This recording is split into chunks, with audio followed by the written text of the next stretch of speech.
요즘 정치를 보면서 지난 사람들의 업적은 인정을 하고 비판할 부분은 비판해야 하는데 무더기로 독재로 비판만 당하는 박정희 대통령에 대해서 역사를 가르친 저 역시 안타까움을 면할 수 없어서 이 이야기를 가져왔습니다.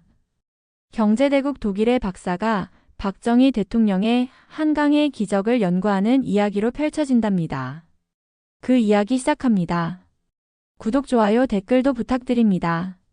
저는 마이클 슈나이더입니다. 독일 베를린에서 경제학을 공부하는 학생이죠. 졸업 논문 주제를 고민하던 중 우연히 한 경제 저널에서 한강의 기적이라는 단어를 보게 됐습니다. 전쟁의 폐허에서 세계 경제 강국으로 일어선 한국의 이야기. 그 순간 직감적으로 느꼈어요. 이것이 제 논문 주제가 되어야 한다고. 한국행 비행기 안에서 KDI 통계 자료를 펼쳤습니다. 전쟁 직후 1인당 GDP 67달러, 그리고 오늘날의 수치. 믿기 힘든 성장 그래프에 계속 눈길이 갔죠. OECD 성장 보고서도 마찬가지였습니다. 어떻게 이런 성장이 가능했을까요? 단순한 숫자를 넘어 그 뒤에 숨겨진 이야기를 찾고 싶었습니다.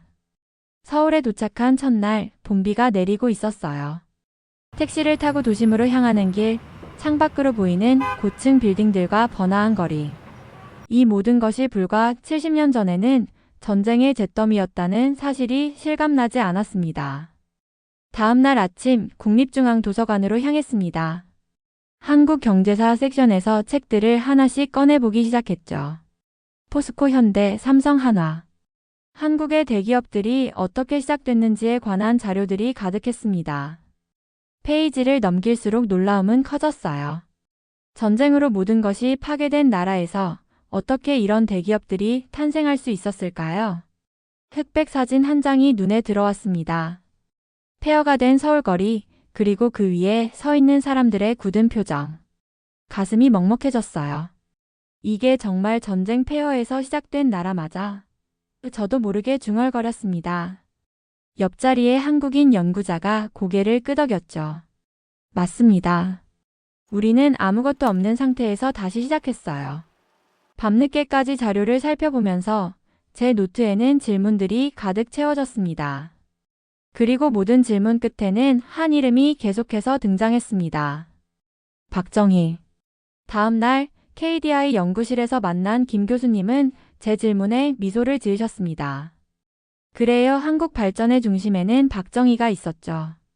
벽에 걸린 경제개발 5개년 계획 도표를 가리키며 김 교수님은 설명을 이어갔습니다. 새마을운동, 수출주도 산업화, 경부고속도로. 모든 정책 문서의 마지막에는 박정희의 서명이 있었어요. 박정희가 없었다면 한국에 오늘은 없었을 겁니다. 김 교수님의 말씀에 고개를 끄덕였지만 마음속에는 의문이 들었습니다. 그는 왜 그렇게 전방위로 움직였을까? 무엇이 그를 그토록 치열하게 만들었을까? 교수님의 사무실을 나오며 결심했습니다. 책과 통계만으로는 충분하지 않다. 진짜 이야기를 들어야 해요. 산업화 1세대, 그 시대를 직접 겪은 사람들을 만나야겠다고 생각했죠. 김 교수님의 소개로 만난 이진호 할아버지는 80대의 나이에도 맑은 눈빛을 가지고 계셨습니다. 경부고속도로 건설 당시 현장 감독으로 일하셨다고 해요. 그때는 말이야, 모두가 불가능하다고 했어. 이 할아버지의 목소리에는 자부심이 묻어 있었습니다. 박정희 대통령은 매일같이 현장을 방문했어. 비가 오나 눈이 오나 그 사람은 항상 그 자리에 있었지. 이 할아버지의 이야기는 제가 읽었던 어떤 책보다 생생했습니다. 그의 손에 남아있는 굳은 살, 그리고 이야기를 전해주시는 목소리의 떨림까지. 역사는 책이 아닌 사람의 기억 속에 살아 있었어요. 다음으로 만난 분은 예전에 포항제철에서 일하셨던 김기환 선생님이었습니다. 박정희는 포항제철을 자기 아이처럼 여겼어요. 첫 쇳물이 나오던 날 그의 눈에 눈물이 고였던 것을 잊을 수 없습니다. 이렇게 여러 산업화 1세대 분들을 만나며 박정희라는 인물이 조금씩 선명해지기 시작했습니다. 그는 책에서 읽었던 차가운 지도자가 아니었습니다. 그는 국가의 미래를 위해 모든 것을 걸었던 사람이었어요. 그리고 그 열정은 사람들의 가슴 속에 아직도 살아 숨쉬고 있었습니다. 밤에 호텔로 돌아와 창밖을 바라보았습니다. 서울의 빛나는 야경은 그 어떤 유럽 도시보다 화려했어요. 이 빛의 바다 뒤에는 수많은 사람들의 땀과 노력, 그리고 한 지도자의 비전이 있었던 것입니다. 다음 날 저는 한국에서 독일로 간 광부와 간호사들의 이야기를 찾아 나섰습니다.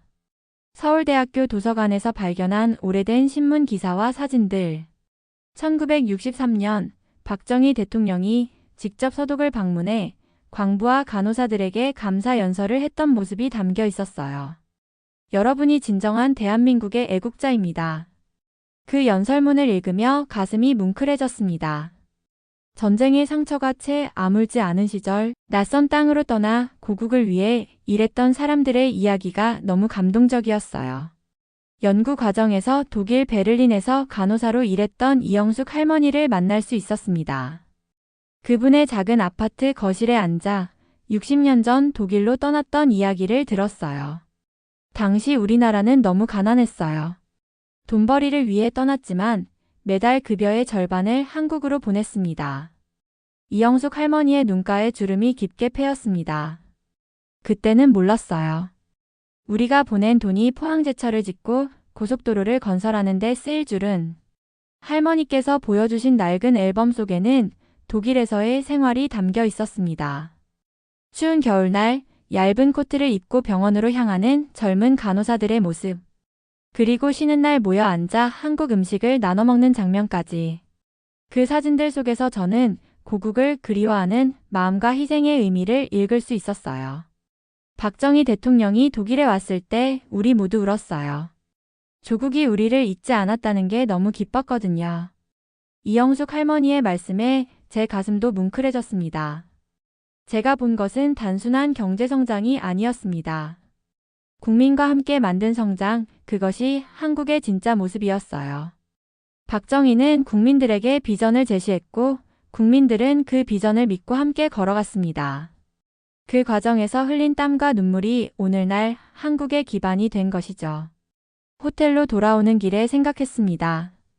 대한민국의 성장은 단순한 기적이 아니었어요.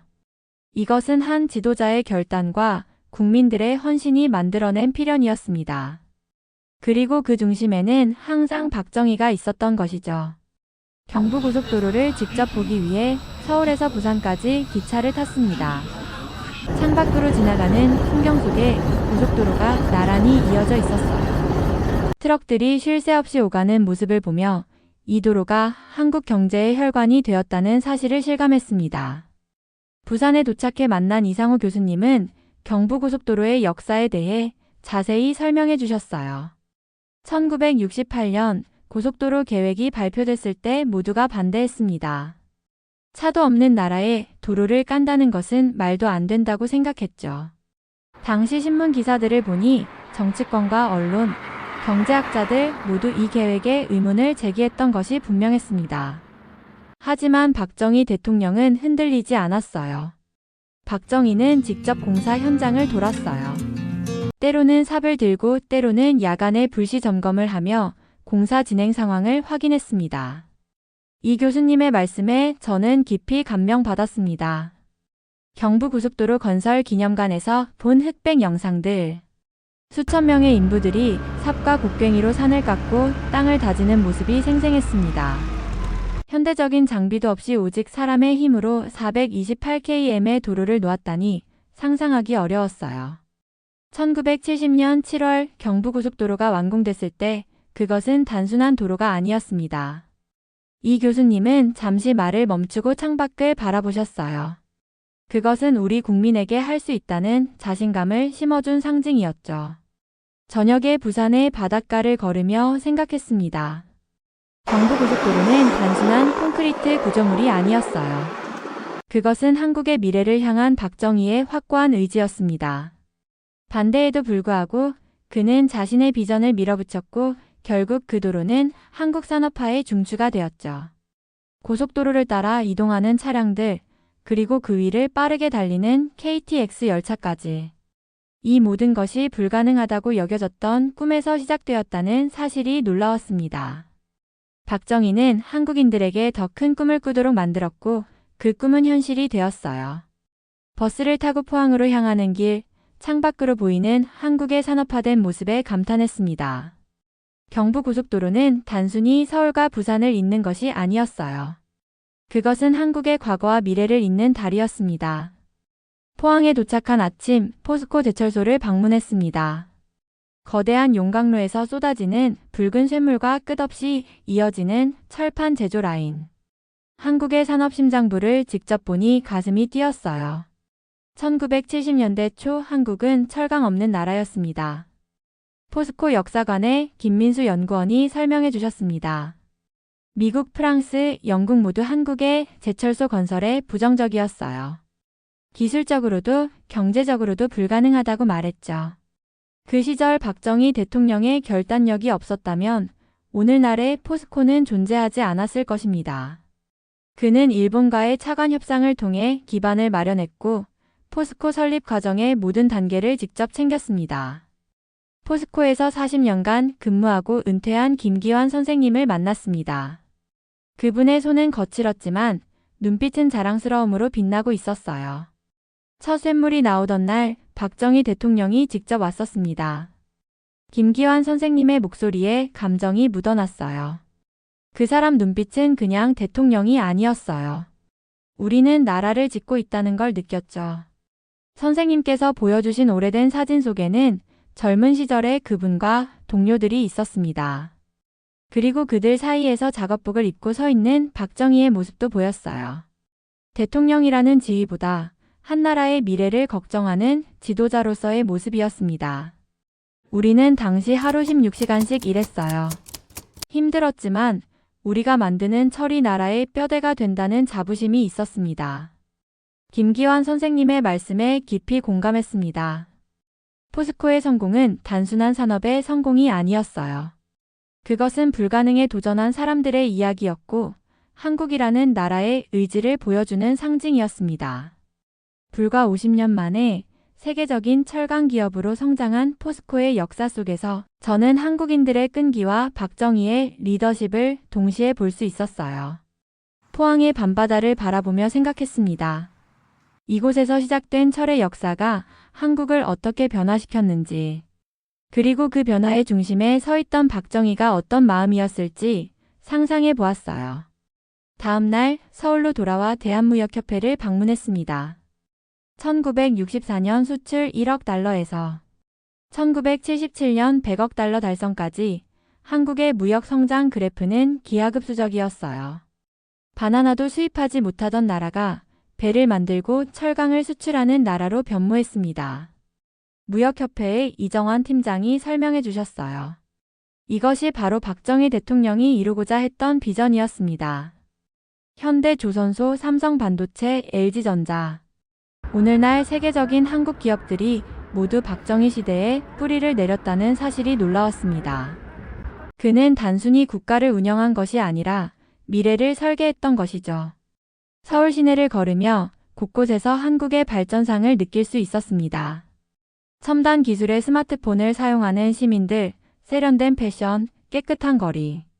이 모든 것의 시작점을 찾아 거슬러 올라가면 결국 박정희의 시대에 닿게 됩니다. 호텔 방에서 노트북을 펼치고 지금까지 수집한 자료들을 정리했습니다. 그리고 이런 문장을 적었어요. 이건 기적이 아니다. 기적은 설명이 안 되지만 이건 결단으로 설명되는 성공이다. 한국의 경제 성장은 우연이 아니었습니다. 그것은 명확한 비전과 강한 리더십, 그리고 국민들의 헌신이 만들어낸 필연적 결과였어요. 그리고 그 중심에는 박정희가 있었습니다. 창밖으로 보이는 서울의 밤하늘을 바라보며 생각했습니다. 어쩌면 한강의 기적은 기적이 아닐지도 모릅니다. 그것은 한 사람의 꿈과 국민들의 땀이 만들어낸 현실이었을 테니까요. 역사적 사실을 더 깊이 이해하기 위해 다음날 광복절 기념관을 방문했습니다. 1974년 8월 15일 광복절 기념식에서 일어났던 비극적인 사건에 대한 전시를 보았어요. 서울국립극장. 박정희 대통령의 연설 도중 총성이 울렸고 그 자리에 있던 유경수 여사가 피격되었습니다. 테러리스트 문세광이 쏜 총탄은 박정희 대통령을 향했지만 그의 아내를 빼앗아갔어요. 전시된 유경수 여사의 사진을 보니 가슴이 아팠습니다. 그날 광복절은 국가의 비극이 되었습니다. 그리고 한국은 북한의 위협이 결코 가장이 아니었음을 다시 한번 깨달았죠. 남한이 무력 남침과 공작 침투의 공포에 시달리던 시절 박정희 대통령은 멸공, 반공, 국가수호를 외칠 수밖에 없었습니다. 그는 무엇보다 나라의 안보를 지키려 했던 지도자였어요. 기념관의 한 코너에는 유경수 여사 서거 이후에 박정희 대통령 모습이 담긴 사진들이 있었습니다. 그의 눈빛은 더욱 굳어졌고 결심은 한층 더 단단해 보였어요.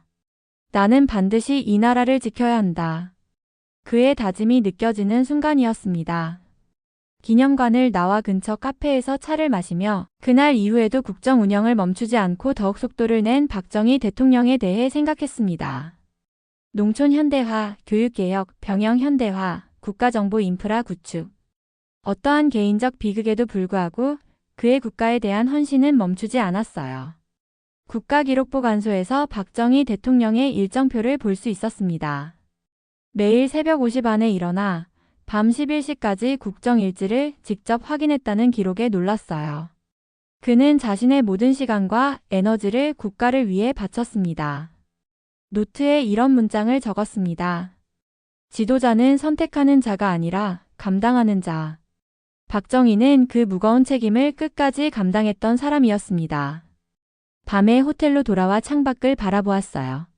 서울의 밤하늘에 빛나는 별들처럼 오늘날 한국의 번영 속에는 수많은 이야기가 숨겨져 있었습니다. 그리고 그 이야기의 중심에는 한 사람의 굳은 의지가 있었죠. 한국에서의 마지막 날 다시 포항을 찾았습니다. 포스코 앞에서 마지막 사진을 찍으며 지난 몇 주간의 여정을 돌아보았어요. 초고층 빌딩들, 완성된 인프라, 세계 10위권 경제. 이 모든 것이 불과 70년 전 전쟁의 폐허에서 시작되었다는 사실이 아직도 놀라웠습니다. 마지막으로 만난 이상철 전 경제부 장관님은 이렇게 말씀하셨어요. 박정희는 우리에게 어떤 인물이었나? 그는 우리에게 가능성을 보여준 사람입니다. 가난은 숙명이 아니라 극복할 수 있는 것이라고 가르쳐준 지도자였죠. 호텔로 돌아와 논문 제목을 다시 생각했습니다. 처음에는 단순히 한강의 기적이라고만 생각했었어요. 하지만 이제는 달라졌습니다. 새로운 제목을 노트에 적었어요. 한강의 기적, 한 사람의 집념으로 시작되었다. 짐을 싸면서 마음속으로 정리했습니다. 박정희는 조국을 믿었습니다. 국민을 일으켰고 그 국민이 나라를 만들었어요. 그는 한국인들에게 가난이 아닌 가능성을 보여준 지도자였습니다. 공항으로 가는 길, 택시 창밖으로 서울의 풍경이 지나갔습니다. 첨단 기술의 도시, 문화의 도시, 경제 강국으로 성장한 대한민국. 이 모든 것의 시작점에 박정희가 있었다는 사실을 깊이 새겼습니다. 비행기에 오르며 마지막으로 뒤돌아보았습니다. 한국이라는 나라와 박정희라는 지도자에 대해 생각했어요. 어쩌면 한 사람의 결단이 한 나라의 운명을 바꿀 수 있다는 것을 이곳에서 배웠는지도 모릅니다. 비행기 안에서 창밖으로 서울의 야경을 바라보았습니다. 강물 위를 가로지르는 다리, 고속도로를 달리는 불빛들, 멀리서 포스코의 용광로 불빛이 흐릿하게 떠올랐어요. 그 모든 불빛 속에 박정희의 꿈이 살아 숨쉬고 있었습니다. 노트북을 덮고 혼잣말을 했습니다. 그는 조국을 믿었고 조국을 일으켰다. 그는 국민에게 가난이 아닌 가능성을 보여줬다. 그렇게 많은 것을 이룬 지도자, 국민의 손으로 나라를 일으키려 했던 박정희 대통령은 오늘날 대한민국에서 민주화라는 이름 아래 오직 독재자로만 가르쳐진다는 사실이 씁쓸했습니다. 그의 치열함, 그의 결단, 그의 헌신은 이념의 프레임 속에 가려지고 그 이름은 교과서에서조차 뒷장으로 밀려 있다는 것을 알게 되었습니다.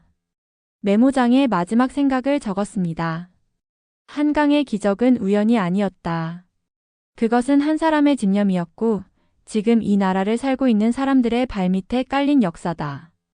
비행기가 이륙하며 서울의 불빛이 점점 작아졌습니다. 제 가슴 속에는 새로운 이해가 자리 잡았어요. 경제학도로서 시작한 여정이었지만 한 인간으로서 많은 것을 배울 수 있었습니다.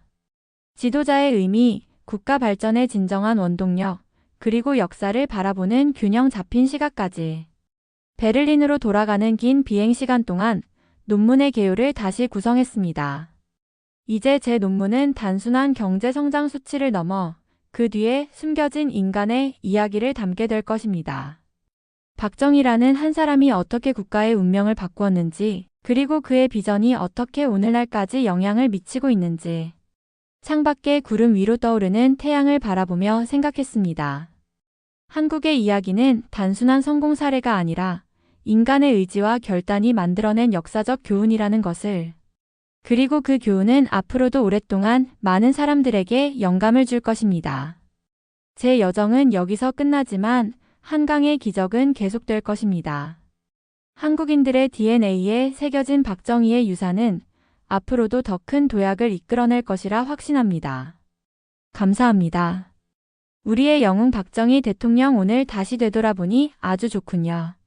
감사합니다. 구독, 좋아요, 댓글 부탁드리고 내일 또 찾아뵙겠습니다.